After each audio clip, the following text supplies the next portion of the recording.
It's a great pleasure to be here tonight for a variety of reasons, but for me, it has been such an interesting process coming to Miami and taking over as director of the museum at a great moment when the design was well articulated and the project was well underway because of Terry's leadership, among other things. And it's been great to, I've known Terry since we worked at MoMA at the same time, so I've known Terry for a long time, but it has been interesting for me as I've polished up my own shtick about the building project, which has, after 214 tours, become very, very honed. So it's always interesting for me to talk to Terry because I have a shtick, and every time I talk to Terry about this project, I learn new things and interesting things, and so it's a great treat for me to be able to sort of have a conversation with him tonight to cover some of this ground. We're going to try to talk a little bit about some of the fundamental aspects of the project from Genesis through our present moment of construction, talk a little bit about the future and those kinds of things. But I really am here to hear Terry too, so I hope you don't mind if I ask him first the questions I'm interested in hearing, and then we'll turn things over to you. Before we do that, I should do two things. First of all, I should just remind you of the chronology. So, you know, Terry really was responsible for working with the board and the staff to shepherd the design to completion, to take it from, you know, its early programmatic specifications through design and the beginning of the project. The other thing I should, and I inherited it at that point. The other thing I should remind you is, before we actually talk about the design evolution and the building itself, I should remind you about the impetus for the project. I mean, this is not one of these, we can build a museum, so we should projects. This is a project that was driven, I think, primarily by three sets of related needs. The first had to do with the fact that the institution, when it was founded as a Center for Fine Arts, was established in the wake of King Tut mania as a kind of non-collecting institution, as a Kunsthalle. So it was not prepared, the building that we're currently occupying, you know, was not designed to store and conserve and present permanent collections. And in the mid-1990s, the institution committed itself to growing a collection in trust for the public of Miami-Dade. And so that was the first driver. How do we house, conserve, and present these growing collections? The second driver of the project was the fact that our current building was designed at a time when institutions like ours didn't understand themselves primarily as educational institutions. They understood themselves as something entirely other, which we can get into because Terry and I both worked at the institution that really perfected this other paradigm, and it's kind of, this is what we're doing now is a kind of interesting contrast to the MoMA project. But we had no educational space really to speak of. We have none now. We have no auditorium, no classrooms, no studios, no library, no digital media center. And so that was really the second driver. We needed a building that had a progressive suite of education spaces. And the third driver that has brought us to this moment is the fact that museums, of course, as they have evolved, particularly recently, have begun to rethink themselves in the social fabric. What is a museum beyond its educational mission in terms of its social presence, its potential for social catalysis? And of course, starting with our location of the current building on Flagler and running through the configuration of the complex we're in, which I oftentimes refer to as both a semiotic and other crime, is in fact, it inhibits, I would say, it inhibits social gathering. It inhibits its potential to be a really active social aggregator and a social catalyst. And so that was the third driver, was we're going to move, we want to move to a new place that will give us an opportunity to be something different as a social presence, as a social power in the city. So those were the three drivers, and that's where this project begins, the idea that we needed to build a new building. And so I'm going to ask Terry to kick things off, if he would talk a little bit about how the program for the building that actually guided the design process, how it evolved out of that set of related questions. How do you build a progressive space for presentation of art, for educational activities, and for fostering social engagement? I think that the degree to which the museum has been successful in capturing or taking the three issues you listed as part of the program. You know, a program could be, in the worst sense, compared to a recipe. A pinch of this, a quart of this, an ounce of that, et cetera, et cetera. But it's really, I think, in the hands of an architect who is totally sympathetic to those goals and what museums do that amazing things, start to happen. And of course, we had one example. Backing up a little bit, Herzog and de Meuron are those kinds of architects. You'll never find an architect who doesn't say they like museums or they like art. But Herzog and de Meuron had a kind of unique status in the sense that they grew up around museums, they worked with artists, they have designed artist studios, houses for collectors, things like that. They very much understood the goals and aspirations of contemporary museums. So of course as an example, we had a auditorium in the program with a certain number of seats. We told them we want education to be at the heart of the museum's program. And so they jumped, in a way, made a leap of the kind of design genius that they have, and turned the auditorium into the main staircase that links the ground floor and the second floor. And so what we had said in words and what we had given to them numerically, they turned into a kind of architectural expression that I think amongst all the things they've done, one of the most memorable things will be this staircase. And you're probably thinking, well, how can a staircase be in an auditorium? Any of you who have been to Rome know the Spanish steps. And of course, they are a way to go from a lower place to an upper place. But they're also a place to meet. It's a place where people sell flowers and tourists write postcards, and it's a very dynamic social space. And we'll see an image at some point of that. But I think that's like just one example of how attuned they were to the issues that Thom was talking about.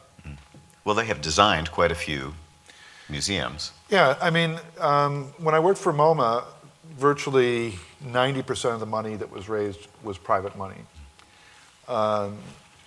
And that gave the trustees wide latitude they could pick whoever they wanted.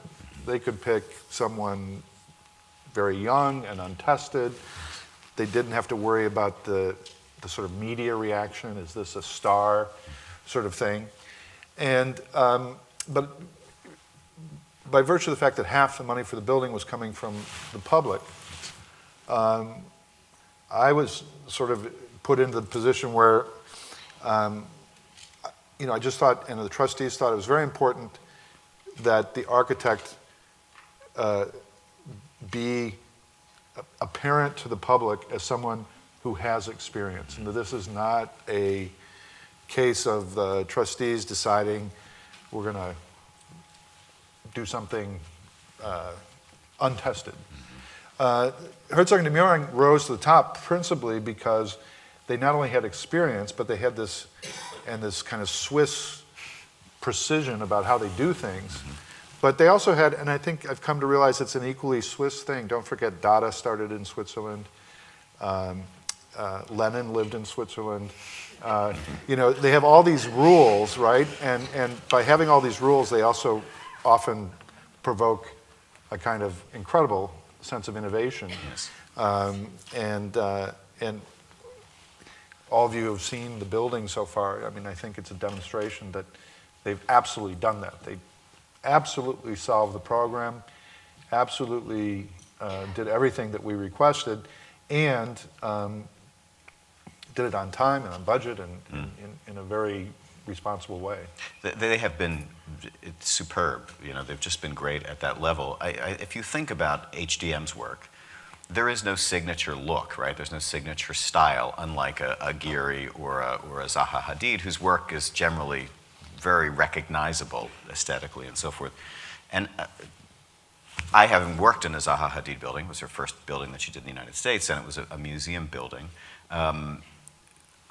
Very particular kind of a project, trying to put art into a building that exists as a sculpture first and as a functional space for presentation, I would argue secondarily. I think part of the brilliance of the commission of HDM is that that's not how they work. They really are very attuned to the program and to the needs of the institution. And I feel, and I can't take any credit for this design, I feel that they've done a brilliant job giving us a progressive set of spaces. We talked a little bit about how attuned they are to these kinds of social issues, or at least we've begun to, with regard to this particular gesture. But could we back up and talk a little bit about the program for the galleries? Mm-hmm. You can imagine they also have given us an incredible, large and well-articulated and very kind of well-equipped set of educational spaces too. But I think if we talk about the galleries for a minute and how they designed the galleries, I think you get another sense of how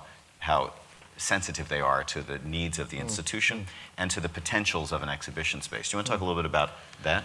Yeah, I mean, the example I gave of there's the grand stair, which when it's not being used as an auditorium, is a very exciting public space. But typically, I mean, you go into a museum, all of you who have been to museums, you look for the auditorium. The auditorium's either in the basement or, I mean, it's not apparent, it's not visible. And as Thom alluded, MoMA started the first museum department of education, I think, that in any museum. But even in the case of MoMA, education was an addition to the program, and it's only been recently, and Thom has pointed this out correctly, where it's the more contemporary museums where education is not an add-on, it's a completely integrated part of the program. But the initial discussion about the galleries that was in the program was this notion of a series of sort of seamless, and I can't remember what was there when I got there and what we kind of polished a little bit, and what Herzog and de Meuron brought into the mix. But the notion was that the main galleries should flow one room into the next and lend themselves to a chronological narrative that starts at the beginning and works towards contemporary times. And, you know, some people think that's old-fashioned. A lot of museums have dropped the issue of chronology in favor of themes alone. But I firmly believe, and Thom, you can tell me if I'm wrong, that chronology is not a bad way for the public to begin to, let's say, someone who's interested in art but hasn't studied art history. Chronology is not such a abstract concept. You know, it's something that people can understand. At the same time, we wanted these galleries that were off the track and could be thematic. And you'd go into those galleries through one door, and it was in a little world, and then you went out the same door instead of the kind of flowing series of galleries. And then, the traditional curatorial style is what could be called compare and contrast. How does the curator decide which painting hangs next to another one? Often it's because they want you to see something similar. Often they want you to see something different. I mean, it's an age-old way of arranging pictures. But some works of art really don't want to be compared or contrasted. They want to be in their own space. And so the program, as it was given to the architect, had all these spaces. It was a true coincidence because Herzog had started their own vocabulary referring to a space with a single work of art as an anchor gallery. And all of that language just was imported directly into the conversation because it was a real point of agreement, you know. And again, this goes back to the point about Herzog and de Meuron. You know, they really, I mean, you probably got this more than I did because Thom, in addition to building the building, you know, it's really fallen onto his shoulders to build the collection. I did as much as I could, but you know what? There's only so many hours in a day, and we focused on the building at that time. But I think I'm assuming, and I hope, Tom, that you have filled those spaces very nicely. Yes, I think we've done. I think we've done a good job. I'm pleased. I think that will be the big eye opener. I'm pleased. But I threw this up behind us because this is a floor plan and details of the first level of the building, and I think in this you can see what Terry is describing very clearly. If you look up here, this is the first floor, the main entrance here. Visitor services, store, bar, restaurant, that sort of thing on one side. So, visitor amenities on one half, new kinds of social spaces we don't have. Then the rest of this space is all exhibition space, which in and of itself is a rather kind of unusual thing to have this much art greet you when you walk into a building like this. And we're going to talk about momentarily the relationship between the experience of being outside the building looking in and being inside the building looking out. We'll get back to that. But what you can see here very clearly is what Terry's describing. So the traditional idea that galleries you progress through galleries one after another in a kind of predictable linear path. They tend to be regular sizes and so forth, predictably regular sizes. And then, of course, the opposite of that is the kind of art fair approach, where you take a gigantic open space, free span space, and you are constantly building temporary walls to divide it into different configurations. It's two different approaches to installing art and organizing the narratives that we guide people past as they walk through the museum. And if you look at this space, if you look at these exhibition spaces here, you can see that it's kind of a hybrid, right? It's neither that single linear path, that enfilade of spaces. MoMA is a great example. The permanent collection galleries are pretty much a regular progression, and they sort of put you into a chute and run you past 150 years of history. So it's neither that, but nor is it this kind of gigantic, unarticulated, open shed. And what you have instead is a cluster of different sized spaces that open onto one another in different ways. And what this does, of course, it makes we can offer linear narratives, like Terry described as a chronological narrative, for example, simply through using signage or constructing temporary walls. We can also, of course, offer a kind of thematic cluster of things that bump up against one another as you move from this space to this or the other. But what I love about this is that it makes possible both of those things at the same time. And in fact, it sort of insists on a polyvocal approach to storytelling rather than a kind of single master narrative. So if you imagine a series of linear galleries, you get a master narrative. Inevitably, you get one story. And this makes it possible for us to tell multiple stories at the same time. And as I've said now repeatedly, I think if there were ever a town that demanded a museum that took a polyvocal approach to storytelling, this would be that museum. And I think it's it seems like such a simple idea, and yet it's a very sophisticated articulation of this idea. what you're saying, show the second floor, because I think you can explain it better on the second floor. So that's the first floor. This is the floor plan of the second floor. So this is the second floor, which is all exhibition space. Here, do you want? Well, this is one of these overview flowing galleries. And as you can see, it has a concrete floor. It has white plasterboard walls, which allow for a certain kind of easy transition of pieces. And if you saw the floor plan, you would be coming into this room and connecting to another room, coming around over here, passing through there. Again, and you can see very clearly, if we get the plan up, how it flows. This would be one of the galleries, say for instance, in that space. And again, it's got one entrance. In this case, the image has all these projects by Gabriele Orozco. So, you have these moments where if the museum wants to emphasize or put a focus on a certain artist that has a real importance to Miami, and it can be kind of inserted in a space along the route, that's wonderful. So here it's white walls, concrete floor, flowing. Here it's sort of a cul-de-sac, wood floor, concrete walls. So without being hit over the head, with a big text, right away you're aware that you've kind of changed into a different environment. This is one of, if you went through that door right there, I think, unless this is flipped around, you'd be in this space. And the intention is, and I don't know if there's been rethinking of this, but the idea was, at least at the opening for the first, for PAM 1.0, there would be a magnificent opportunities to reconnect between art and nature. I think over time, some of the curators are going to covet some of these glazed walls, and you might see more partitions, but that's up to Thom and everyone else. But yeah, here's this. So have I got this? Yes, you're right. It's out of batteries or something.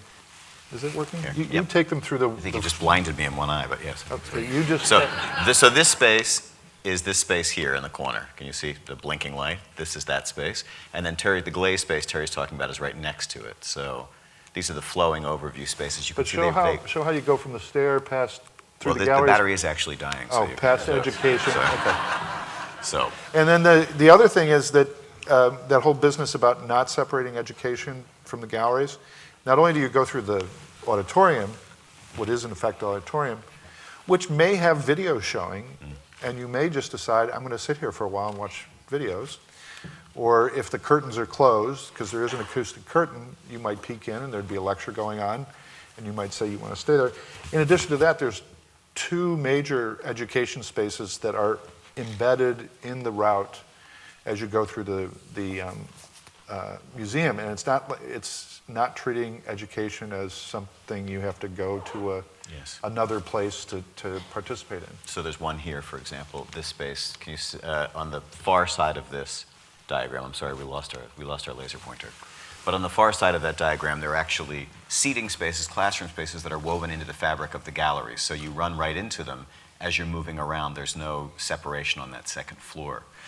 The other kind of gallery you can see there are two very small spaces here, very small enclosed spaces, and there's another one on the first floor. These are project spaces where we have commissioned work that will exist and be made in dialogue with the things that are presented right around them on a regular basis. Terry sort of moved beyond program and started talking a little bit about building aesthetics and some of the issues that pertain to the actual shape and functioning of the building at a larger level. And maybe we could back up and talk a little bit about the genesis of this idea and Which idea? The aesthetics of the building and some of the vernacular and historical sources for the design idea, which are complex and really fascinating. Let me take you back to the beginning. Thom touched on it previously. If you know the architect Calatrava, you know Frank Gehry, you know Zaha Hadid, you would recognize their buildings driving past them. Herzog and de Meuron have no particular singular style. They have a singular method, which is to really dig into the culture of a place, and that means culture in the broadest sense, also building culture, building traditions, climate, things like that. And there's a certain mania these days about international architects. Architects never work at home anymore. They go to the airport to go to work. And you wind up with some pretty bad helicopter type projects that just, plop down. And luckily Jacques Herzog and Pierre de Meuron, Jacques Herzog had been a fan of Miami in terms of like vacationing on South Beach and things like that, and coming to Miami essentially to chill out. And he had a kind of taste for Miami to begin with. And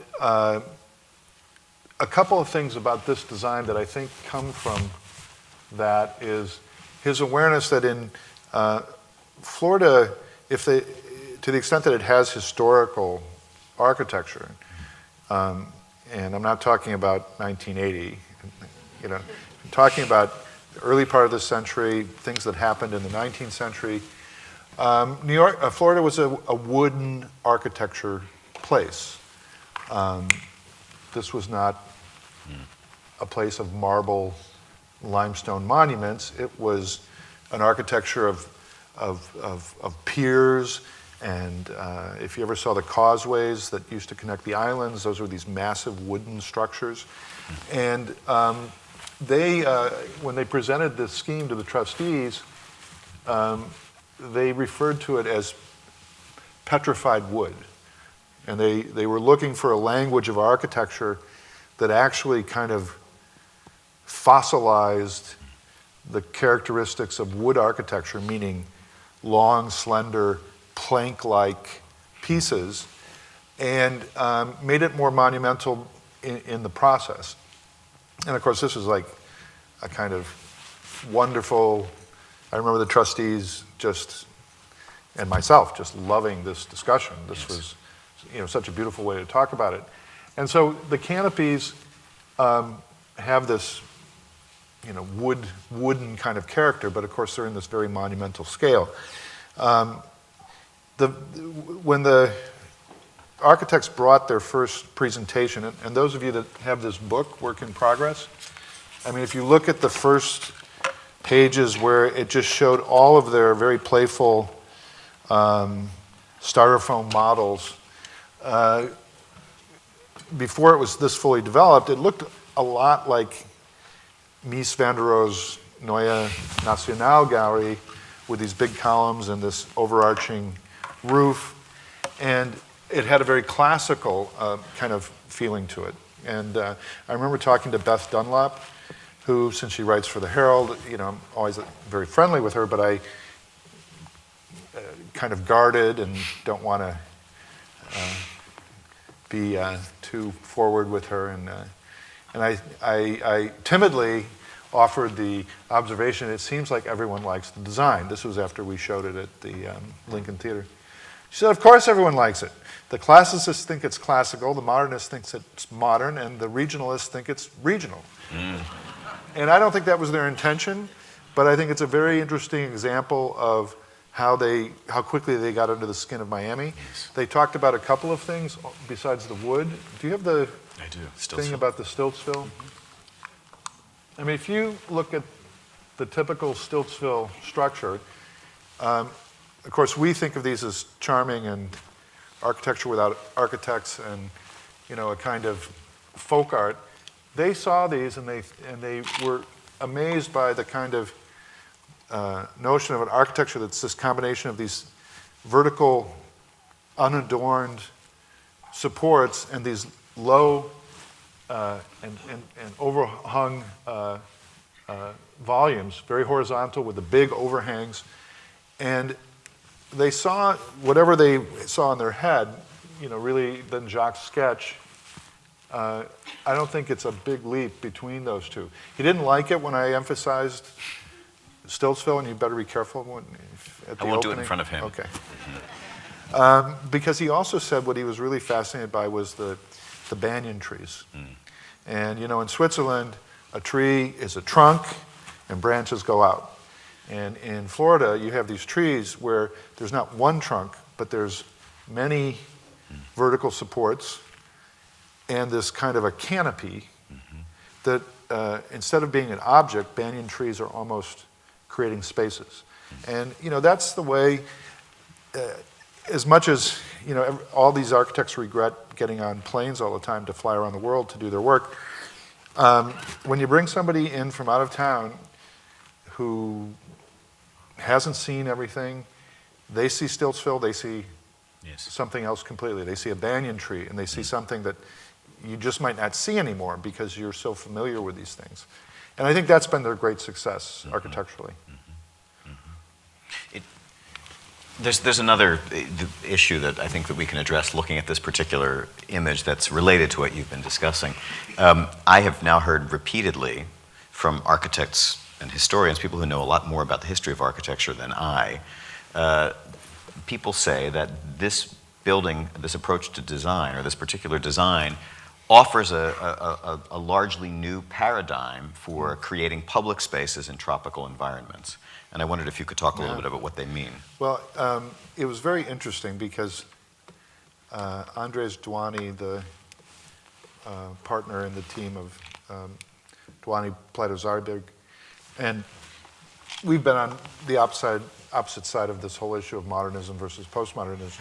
But he had very generous and interesting words to say about this, and he admitted their own reorientation, and that they had been so in love with the classical architecture of the Mediterranean that they initially had mistaken the Caribbean for a kind of New World Mediterranean. And it was really, he said, after they had spent a lot of years here, that they realized that the Caribbean had a very special context that was not precisely Rome or Naples or Athens.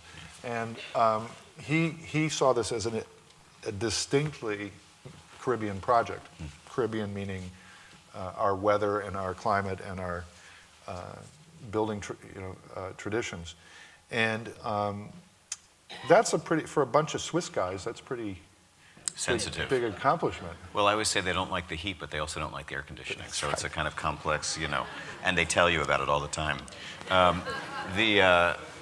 And this leads us to a related issue. So, of course, one of the things that's really remarkable about this building, and for those of you who've had a chance to be there, you've experienced this yourselves, but if you haven't, you'll have to take my word for it until we open. And that is that, of course, what you're looking at is an enormous deck on the first floor that's elevated above the park, and that is sheltered all the way around by this overhanging louvered roof. And then the enclosed spaces, 3 floors of them, are sort of set back to create, it's an enormous outdoor space.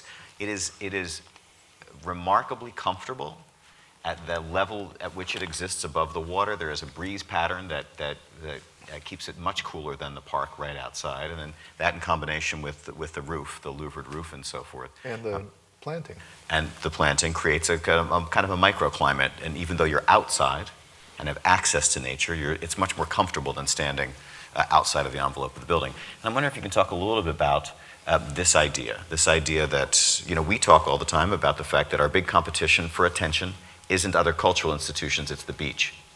And I think whether they did it consciously or not, addressed this in the design for this building, and particularly in the way that they've created these sheltered outdoor spaces.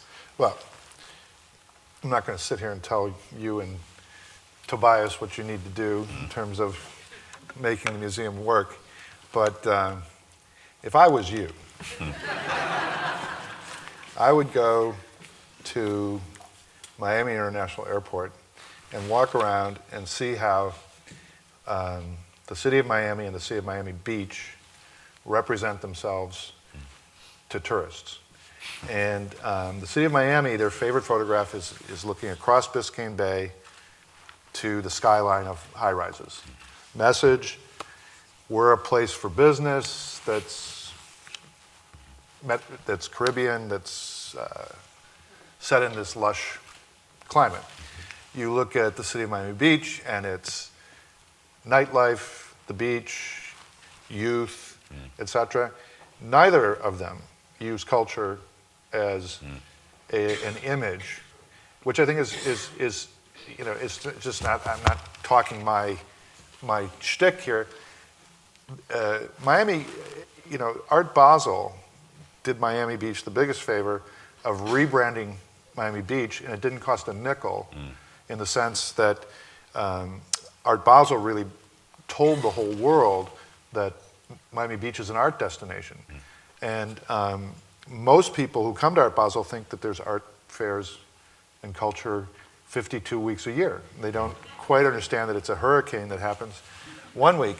I think with this project, and with your leading it, and Tobias as chief curator, I think there's a chance to impress upon a bigger public, the idea of coming to Miami, going to the beach, going to the symphony, going to the museum, things you do in innumerable other places around the world. And that's a challenge, but kicking and screaming will drag the tourism boards into the reality of the current day. People want more than that. People over 30 anyway. Don't you? I'm touching that one. Do you, again, this is something, if you've not experienced the building yet, you'll see when you're there. They've also, in addition to creating this very comfortable place to be outdoors on the bay, in the park, next to the downtown, the skyline and so forth, they've also really done something very interesting with the transition from park, from nature, into the building and then into the envelope. And could you talk a little bit about the evolution of those ideas, the hanging gardens in particular, but there are other ideas as well? It was, you know, it's not what the final scheme looks like, but in the absolute initial schemes, Herzog and de Meuron saw the canopy as a kind of, this is like the banyan tree. There's the canopy over the top, and then there's all this green, which they didn't see as a tropical garden, but as a kind of mimicking the structure of the building. So you have nature and structure kind of interwoven. And I think that was a very insightful thing. And their talent, has to do with how do you take an idea like this and make it happen. And they enlisted Patrick Blanc, who built the first green wall, which is now so popular, whether it's the Louboutin shoe store in the Design District or any number of other projects. And rather than it just being a repeat or a knockoff, Patrick and Herzog and de Meuron worked together to create these hanging gardens. And they're like 60 feet, right? Some of them are 65 feet. 65 feet. And what they are is a matrix of inorganic material into which, felt covered, into which small plants can be inserted. They have an integral watering and nutrition system, and they grow out. And we did these fantastic tests in the garden in the park to see which plants survive the salt and the wind and all of that. And they really are going to be something incredible. Spectacular. But on top of everything, they are like these wet, moist wicks, I guess would be the word, that like hang down. And if you can imagine, that business that they do in restaurants where they put moisture in the air and then they put fans to kind of blow it around. The breezes that come under that canopy are going to get moisture from those hanging plants. And listen, it's not going to be 65 degrees, but I think all Miamians are beginning to realize that we don't live in a world where going from air-conditioned space to air-conditioned space gives us much pleasure other than being chilly. I mean, that this kind of an encounter in a comfortable place is going to be a really wonderful thing. And I think that's one of the very interesting. It's, again, when you stand looking into the building, you look through a green screen. And when you are inside the building, right next to the art, you look back out through windows, through green screen to the bay and the park and the city. And in this way, they remind you all the time of why you're in Miami, right? So it's nature and culture that are brought together, I think, in a way that is startlingly rare. You realize that you don't have this experience very often when you're actually in the building. This leads us to sort of like a last category of question that I have. This building, from the outset, this project was meant to be an environmentally sensitive one. And someone once described creating a LEED sustainable museum as being like creating a LEED sustainable ice cream truck. Yeah. Because of course climate control, heat and humidity is such a sensitive issue when you're protecting cultural materials inside the building. And yet it looks like we're on track to get at least a LEED silver certification and maybe a LEED gold certification, we're hoping. And this was always an intention. It was always an intention that this building be as environmentally friendly as possible. And I wondered if you could talk a little bit about the evolution of that thinking, because there were some incredible plans at the outset, which of course ended up being VE'd out of the whole thing, but nonetheless, very ambitious. Not all of them. Not all of them. No, actually, quite a few are still there. But like all things, you start off as ambitious as you can be. Herzog and de Meuron come from a country that has no Sense energy. of humor? Oh. They actually do. They come from a country that has no energy assets, that has a tradition of, what's the word where you don't make allies, you're neutral, and therefore self-sufficient. And they also have a different building culture. And not to get too long on this, but in the US, when you talk about developers, they're usually of two kinds. They're the A-type bulls, and they're the more conservative bears. And the A-type bulls are the ones who are willing to take the risks of putting up these condos, the hard risk work, and complicated and all that sort of stuff. And the fact is, the way it often works is that the day that one of those condos gets a C of O, or let's say it's an office building, the building's sold to a pension fund or some other entity like that. And it creates a kind of disconnect, because the developers who are taking the risk in building the buildings aren't involved with how the building is run. They are usually pretty serious about limiting initial cost, and the people who wind up buying it have little opportunity to change it. The tradition is quite different in Europe, although it's changing, and the people that build buildings often own them, so they're much more concerned from the beginning with how much is it going to cost to run this place, what kind of energy and things like that. So Herzog and de Meuron's clients often urge them to be much more mindful of energy use, because they're going to be paying it. And an example of Herzog and de Meuron, they have worked with sustainability consultants for many, many, many years. And so the canopy is not only creating a social space, but it's also receiving the heat of the building. And you'll only know it when you get there, but the gaps in the slats have to do with the orientation of the sun. Where the sun needs to be blocked out the most, they're the least aperture. Where it's northern light, they open up the most. And it's all done by computer, of course, figuring those things out. We had hoped to do geothermal. We're not doing that, are we? No. Well, you know more than I do. But I want to say something. We keep saying Herzog and de Meuron. We keep talking about how great Thom and Terry are. The building was really, the architect who was on the job all the time was Christine Binswanger. Right, yeah. Probably the only woman who has directed such an incredible project in Miami, as far as I know. And hopefully you'll all remember her. Before we came along, there was another director, yes. Suzanne Delahanty, and she had the pleasure of working with the county and the city on the bond issue and land acquisition and things like that.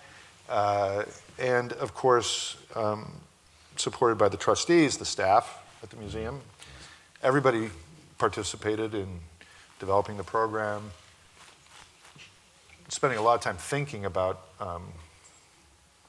how they do their job, how they could do it better, how a different architectural configuration could be. And that's hard thinking, while you're already doing your job. I mean, it's sort of like thinking about your digestive system while you eat and what that might produce. But what was your question?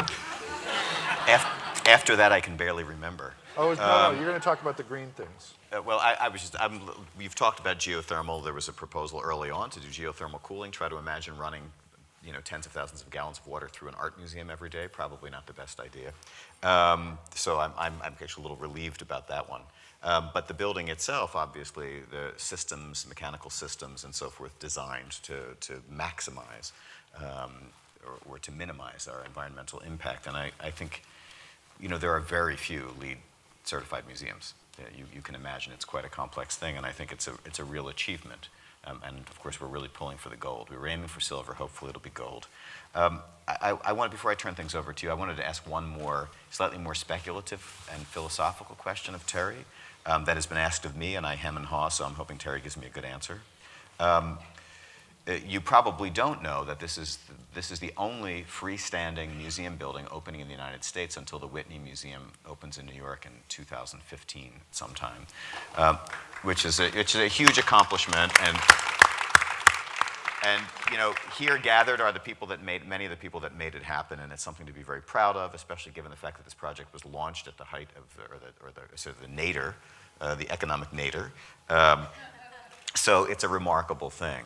But many people ask me, I've had people ask me how I think this achievement, this collective achievement of having this building, this great building designed and built here, what it says about the evolution of Miami, the cultural evolution, the social and political evolution of Miami, what it represents. And so I'm tossing this one to Terry for a word before I toss things to you.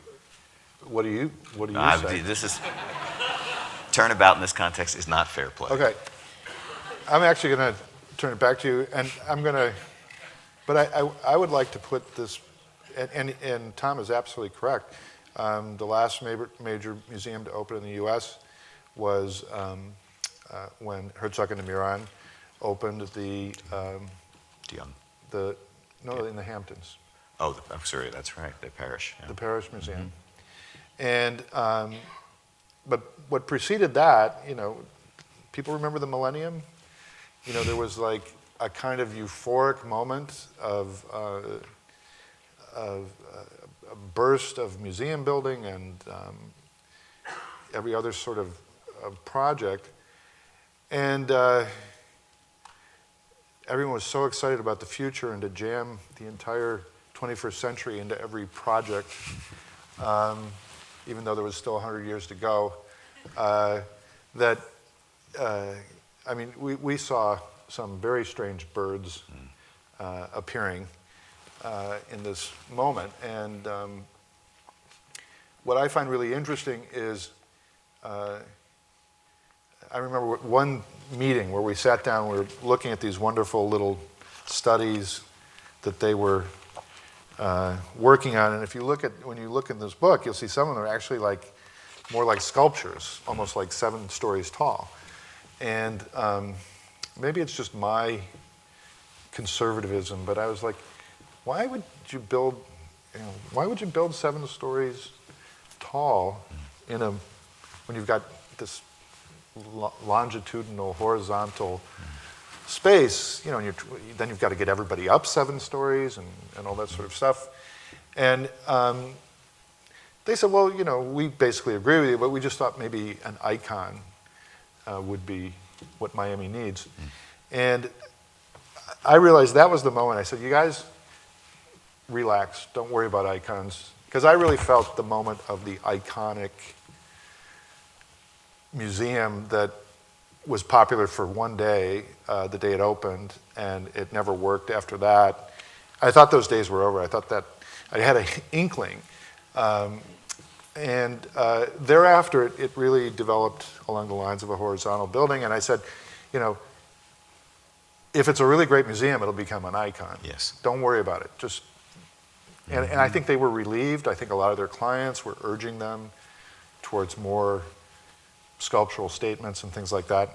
And I think that it's coming true. And, I think it's going to be a Miami icon without trying. Yes. Without trying to do anything other than being a really great museum. Yes. And who knew when we first started talking to them that 2008 would, have this terrible economic crisis. And in effect, what has happened is this project has come out the other end of that economic crisis as almost the single museum of the year in the United States. And I think it's going to be I think it's going to be the last word on that kind of euphoric nonsense in some senses. And I think it's going to be considered, you said paradigm, I think it's going to be considered one of the most important museums, contemporary museums anywhere. Well, you successfully evaded answering the question, but, I told you. but it's a great place to end because I can't take any credit for it, and I can only tell you that to me and to everyone associated with the museum, this is a means to an end, Terry. When the what's the Ohio State University Museum? The Peter Eisenman. Wexner. When the Wexner opened, they didn't have any art in it. And they actually had an opening of the building without art. And the architect, good friend, Peter Eisenman, was delighted about that, thought it was appropriate. And this museum was never conceived to have an opening without art. It isn't it's not what it's supposed to be without the art. And like I said, you and Tobias have the challenge of actually completing the museum because it's not what it's supposed to be unless what you and the staff do between now and December 4th. If congratulations on that, by the way. Sure. Good luck. No, that's when it becomes a museum. Agreed. I agree. It's a means to an end, and happily we're on time. We're a little touch under budget at the present moment. We started installing art today. You'll be happy to know. So that's a great moment. Here. But in closing, I just want to say, since we have Terry here, and since a lot of this will be lost as we move forward and we celebrate everyone that was part of this process, having inherited this project, I have to tell you that I am deeply grateful to Terry for his leadership, which has, as much as anyone, Terry is responsible for the fact that this building is iconic and also supremely functional. It's a wonderful exhibition space, education space, and social space. And so thank you, Terry, for that. And with that, I think we'll take a few questions. Given the fact that we do have Terry here today, we'd like to focus our questions specifically on the design of the building, and then both Terry and Thom will be around later if you have some other questions. I always have a question. First, I want to say on a personal note what a delight it is to listen to the two of you at the same time. Can we do this every week? Sure. Because it's just marvelous. On the design of the building, Terry and Thom, have you seen the science building, and how are these two buildings going to talk to each other? Have you got that slide? I don't think there's one. Let me see if I can find it. I don't think we have a site plan slide. The art museum started before the science museum in terms of design. So Nicholas Grimshaw had the opportunity, since we had the jump on him, Sorry, if you're talking about context, he had to kind of deal with us. And I think that he showed wisdom and maturity in that he responded to the MAM project by putting a canopy, not mimicry, not copy, but he incorporated this idea of a kind of overarching canopy over his building. Their language was not as strictly rectangular as Herzog and de Meuron's, but by matching the canopies at the same height, by thoughtfully kind of thinking of the plaza between as a space that connects as opposed to a space that separates them, I think they're going to be a very handsome couple of buildings. I think the notion of art and science is this goes back to the Beaux-Arts days. It actually goes back to the Prado in Madrid. The Prado was originally conceived as not just an art museum. The second floor was an art museum, and the ground floor was a botanical museum that was connected to the gardens that are, if you're facing, if the Paseo del Prado is in back of you, the botanical gardens are to the right. You would enter the museum on the ground level from the botanical gardens And on the left side, you would climb up the stair to the art museum. And this notion was a very classical one, the idea that art and science were Yes. part of the knowledge of humanity. Do you know that? I did know that, yes. But thank you for saying it so articulately. Another question? When Kirk Varnado was at MoMA, you were there? Yes. So when he did that, his first port and install, that was very like historical and linear, that I see the trend in architecture of the fragmentation of that, of the grouping around a period as opposed to a direct. Do you see that a trend that's continuing that you're doing in your work as well? Or is this like the direction that we've been going is, you see it continuing on? Because I thought that was very successful show in the way that he hung the museum. Yes. But you know that famous diagram that Alfred Barr did of there's almost like a genealogical diagram of modernism with arrows and roots and all that sort of stuff. What's funny is that the guy that opened that started MoMA, the inaugural director, who thought that was the way to think about art, wound up with galleries that were like beads on a chain, and you went from one room to the next.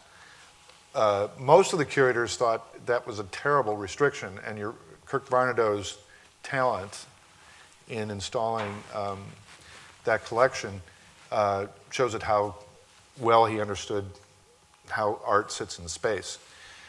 Why were the galleries like that? Isn't it because anybody really liked it that way? But don't forget, MoMA was built on a block that was former brownstones. So it was on one side of the block. They got 4 brownstones. It meant that they had 400 feet deep, 4 times 100 feet deep lots that were all about 20 feet wide. And in the New York building code, you can't build in the last 20 feet. You have to have a garden. So they were restricted from the beginning to an 80-foot wide building, deep, 80 feet deep. And MoMA kept growing by just absorbing more and more brownstones. So that 80 feet depth never left a lot of room for spatial complexity. And it was only after they bought the hotel for the Taniguchi expansion that they bought all the way through the block and were finally able to have a circuit that was a little more complex.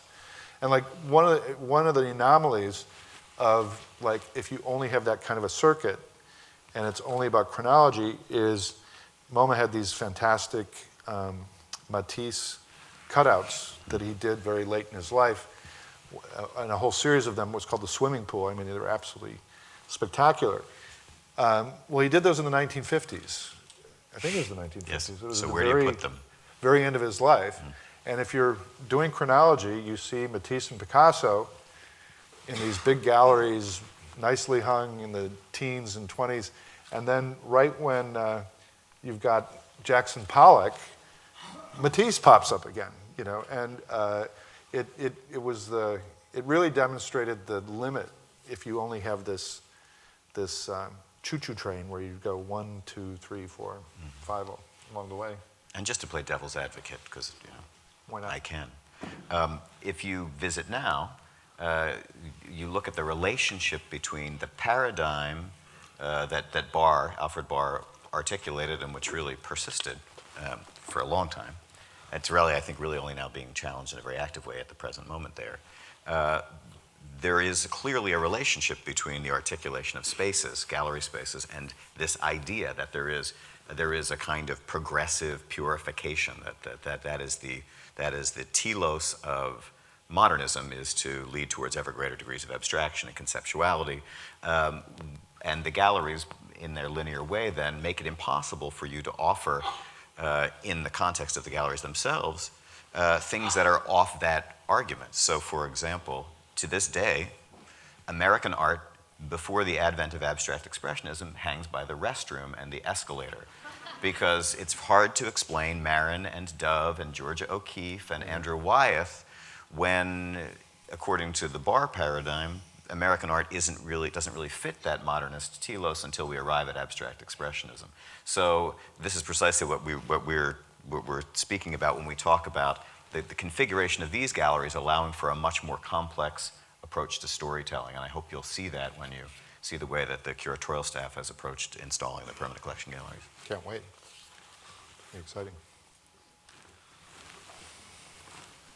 Hi. Miami has a legacy of very theatrical architectural lighting.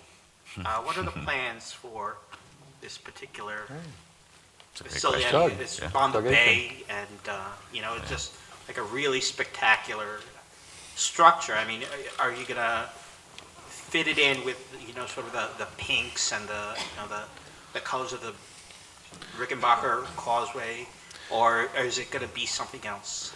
Can I say? Please. Lynn Arison, who is extraordinarily generous woman, of course, in terms of Miami. Doug Aiken, let me back up a little bit. Doug Aiken is an artist who has just completed, Aitken, he completed an art train that's traveling from Los Angeles to New Mexico. And it's covered in the most incredible light and projections, and there's artworks inside, and it's traveling, like I said, from LA to Santa Fe and stopping. It's like a museum on wheels. And he also was commissioned by MoMA to do these extraordinary projections on the building at night. It was either 5 or 7 stories about people who work at night. And so just as Midtown was emptying out, people going home, and all of a sudden these kind of visual stories about night workers. Was it night workers? Night workers? Sleepwalkers. Sleepwalkers, people who worked at night, would come on and stay on until, I think, 10 o'clock. When Lynn Arison saw this, I don't remember the genesis of the thing, but she agreed to buy. Doug is a young arts student. Doug was That's a right. young arts. He graduated from her young arts. Well, it was called something else, but what has become young arts. And she got very excited about the idea that she would buy an edition of what had been done at MoMA and give it to the Miami Art Museum. And Doug was so enthusiastic, he added 2 more stories. One was a DJ, and I can't remember the other one, working at night in Miami. And then he worked with Herzog and de Meuron and Peter Boswell, who was the curator at the time, to modify the piece to be projected on the facades of MAM. So there's going to be 7 projections on the building. They're not going to do it for the opening because it'll get lost in the opening. There's going to be a pause before, isn't that what you told me? Yes. And of course, you're going to have to get Florida Department of Transportation to sign off on it, and this one and that one. But it will have then a very special kind of illumination. It won't be pink, it won't be neon, but South Beach has got a corner on that. I think that'll be fine. And the lighting scheme for the building itself is very sensitive. It's raking light around, that it really articulates or helps articulate the elongation that Terry was describing. And then in the hanging gardens and in various places throughout the plaza, there are small, very small lights, almost jewel-like lights, that don't create much light but actually create a sense of volume. So at night, as you pass by, I think it will seem sort of more an enchanted garden. There's no 100-foot-high pole dancer, for example, projected on the outside of the building, like our neighbors. It's actually going to be a much more elegant, and discreet, the Intercontinental. A much more elegant and discreet approach to lighting. And it's also an attempt to be sensitive to our neighbors, right? We have all of these people that live right across the street that look at our building when they look at the bay, and they really don't want a lot of visual pollution at night. And along those lines, Herzog and de Meuron very sensitively hid all of the building mechanicals under the roof, so they don't have to look at our air conditioning units, they don't have to look at any of our humidification. It's all hidden, so all they see is that beautiful basket weave of wood and concrete and the plants growing up through the roof, so that should be nice as well. Maybe one more? I don't know how I'm going to not do this awkwardly.